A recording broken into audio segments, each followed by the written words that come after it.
How's it going, guys? Welcome back to another video.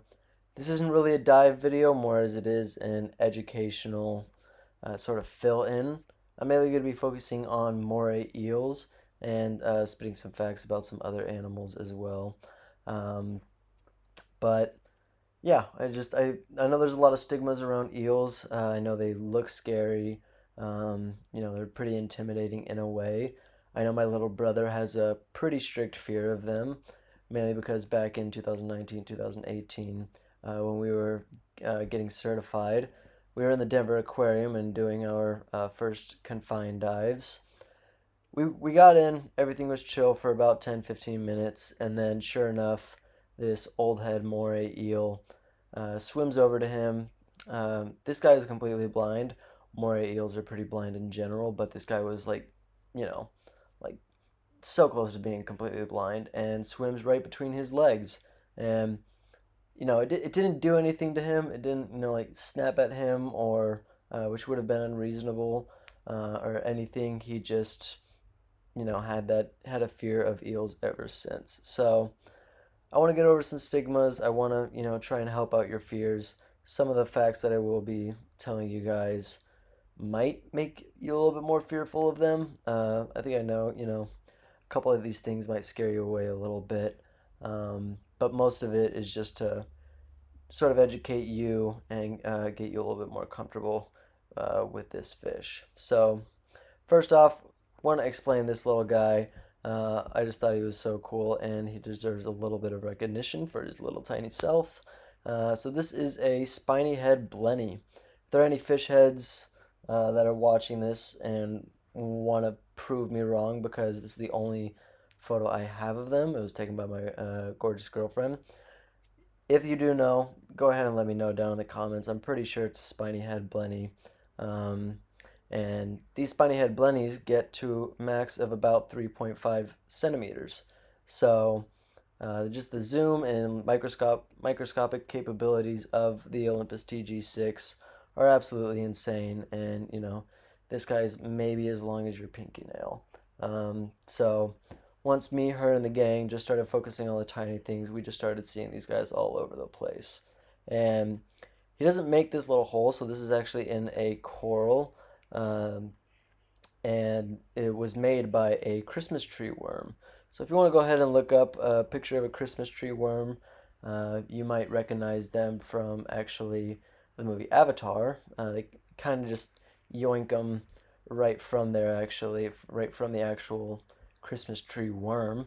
Um, and if you see in the Avatar movie, as soon as they touch it, it shoots down, um, back into the ground, which is exactly what they do. Basically, in the movie Avatar, those things are basically gigantic, absolutely massive Christmas tree worms. So I love always showing my students, whenever we do see some Christmas tree worms on some coral or stuff like that, I'm like, hey, wave your hand by this, and sure enough, it shoots down. And it's always like a little magic trick underwater that I always love showing my students. So it's a spiny head blenny, really cute, really adorable, absolutely tiny. Um, but let's get on with the eels. So eels are awesome. They might be a little bit creepy if you don't know them. You don't know what they're about, really. They're not snakes at all. There might be, a little bit of a misconception with that, but they actually are a fish, and they belong to the family Murinidae. Sorry if I butchered that name, but pretty much they are exclusive to marine environments. But they have several species in brackish water, which, if you don't know, that's the balance or in between salt and fresh water.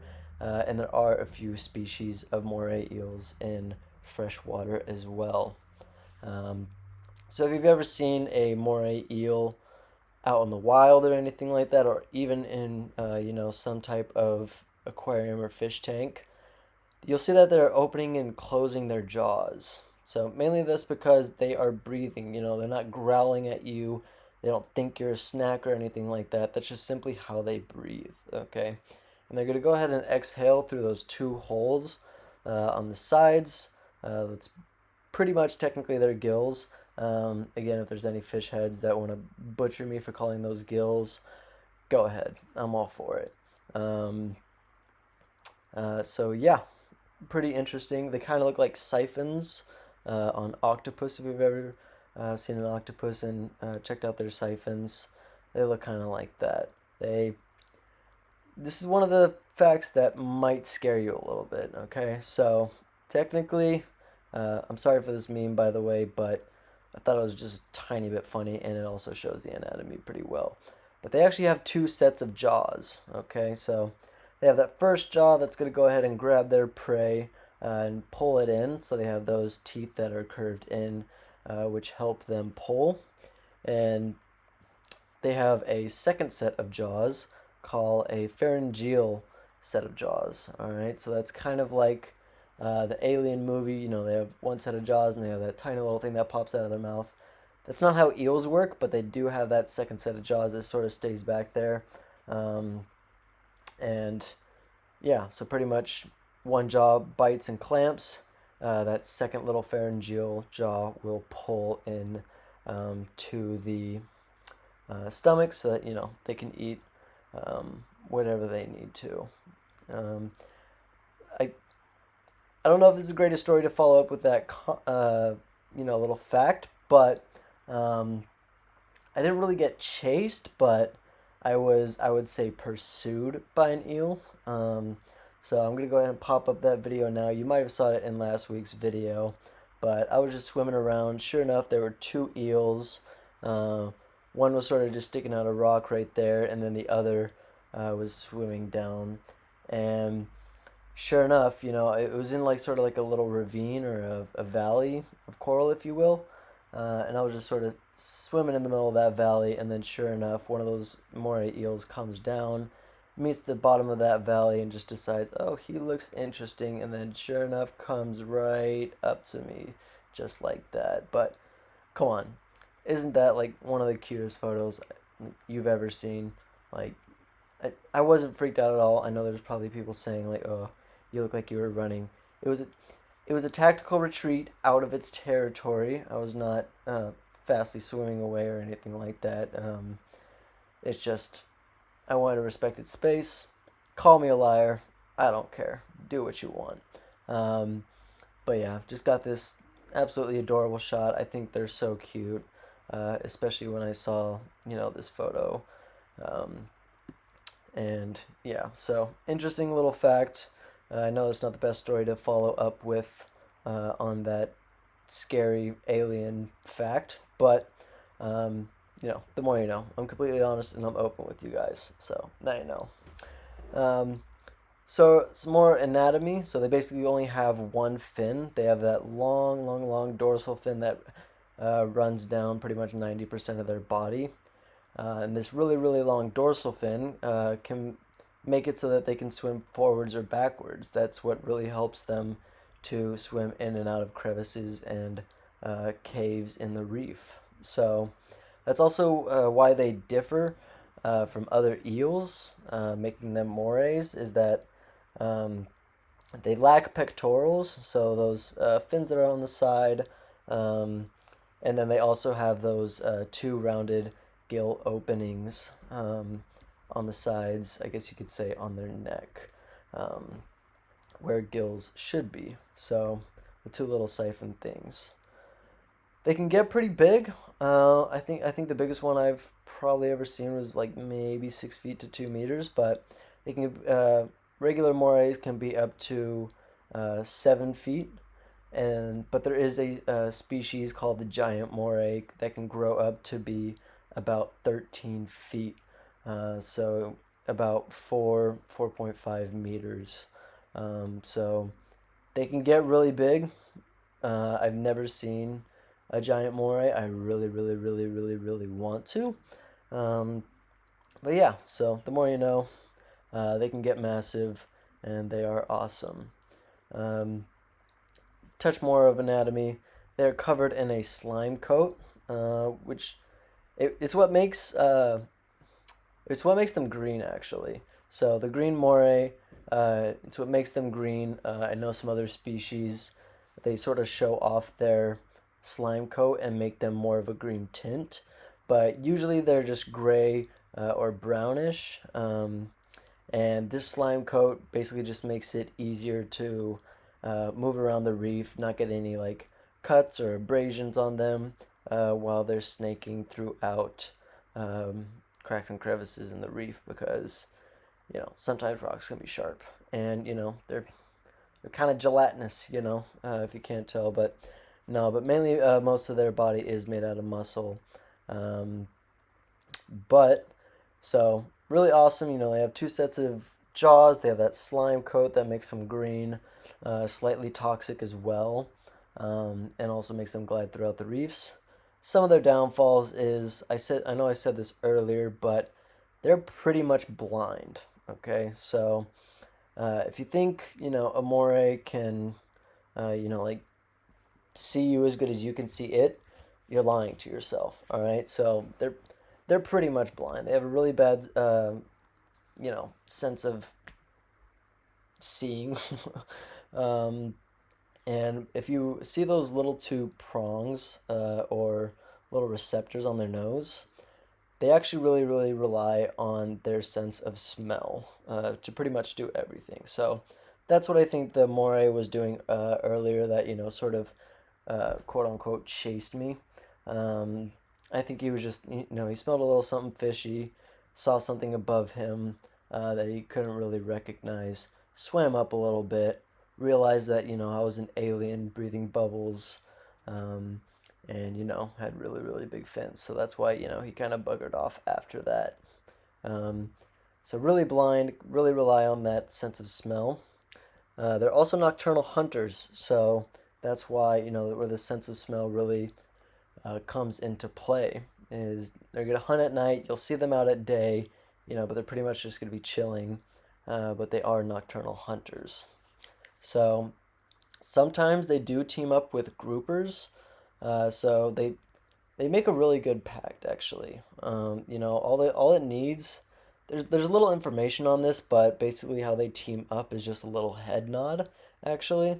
Um, I did a little bit of research on this, and I was just like, how does this happen? But sure enough, it seems like it's not 100% solid proof, but it seems like just a little head nod from the eel, and sure enough, they'll tag along, they'll go together, and go off in the reef and hunt together. So the eel will go through the cracks and pretty much flush him out. Get his snacks up in there. Get the every now and then fish that he will find up in those cracks. But if the fish does manage to escape out, then that grouper is sitting right there, right outside of those cracks, and then he can grab them as soon as they begin to run. So really good team, actually. Yeah, so just another one of those unexpected um, sort of team ups, because groupers are actually one of moray's very few predators, actually. um, I hear that only like juveniles will attack juveniles. Like, you're not gonna see any Goliath grouper eating a green, like a full adult green moray. um, you're not really gonna see that. um, so it is surprising that like they actually team up and then hunt together.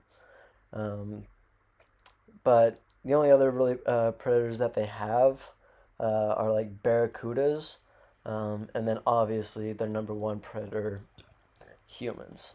Um, trashy, trashy, trashy humans. So morays will pretty they'll pretty much eat all fish. That they can fit inside of those double set jaws. And they'll also eat some crustaceans. So they have a pretty good crushing power. And they'll eat some, like lobsters, maybe some clams and stuff like that.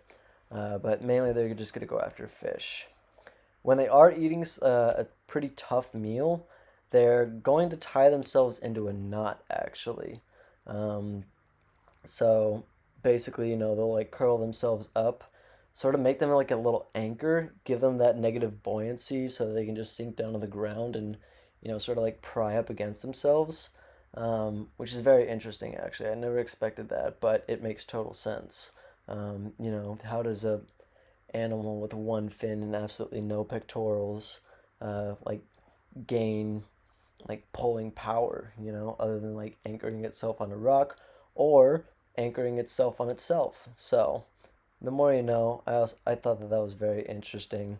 Um, I actually what I did get the chance to feed a moray eel this one time. Me, Meryl, and my dad were diving in Utila, and we saw this dead remora. So I'm gonna put in a clip of my dad getting chased around by remora. Probably one of the funniest clips I think I've ever shot in my life underwater. Mainly because my dad didn't really know what it was, um, but I just thought it was absolutely hilarious just because you know it thought it was like like a shark or a whale or something like that, and wanted to stick on to him. So one of the funniest clips. I was cracking up pretty much the entire way. Like if the sound was on, then you just hear me like dying of laughter. So yeah, I got a tattoo of remora on my right calf, mainly due to that because it's a pretty cool tattoo, but mainly due to that story.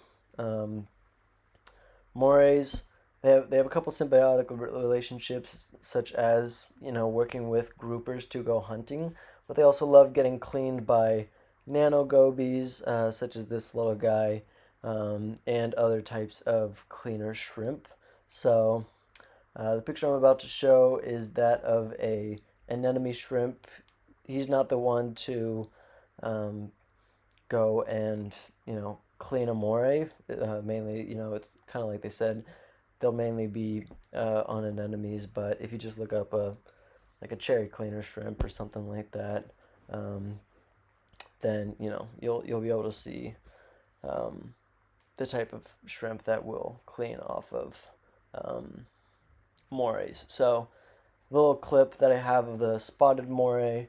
Um, if you look very closely, I'm sorry, it's a horrible clip, but you can actually see, a tiny little shrimp like scampering around its head, and actually, basically, it's cleaning the moray eel, which is really cool. Um, and yeah, that's pretty much all I have for you. Thank you guys so much for watching. I'm sorry this was one of the longer ones, but I really do love eels. They're almost as majestic in my opinion as seeing a sea turtle, just because I love the way that they just swim with one dorsal fin at the top. They're so interesting. Like there's still so much yet to learn about them. Um, and yeah, I just wanted to share all that information with you guys. So thank you guys so much for watching, and I'll see you guys in the next one.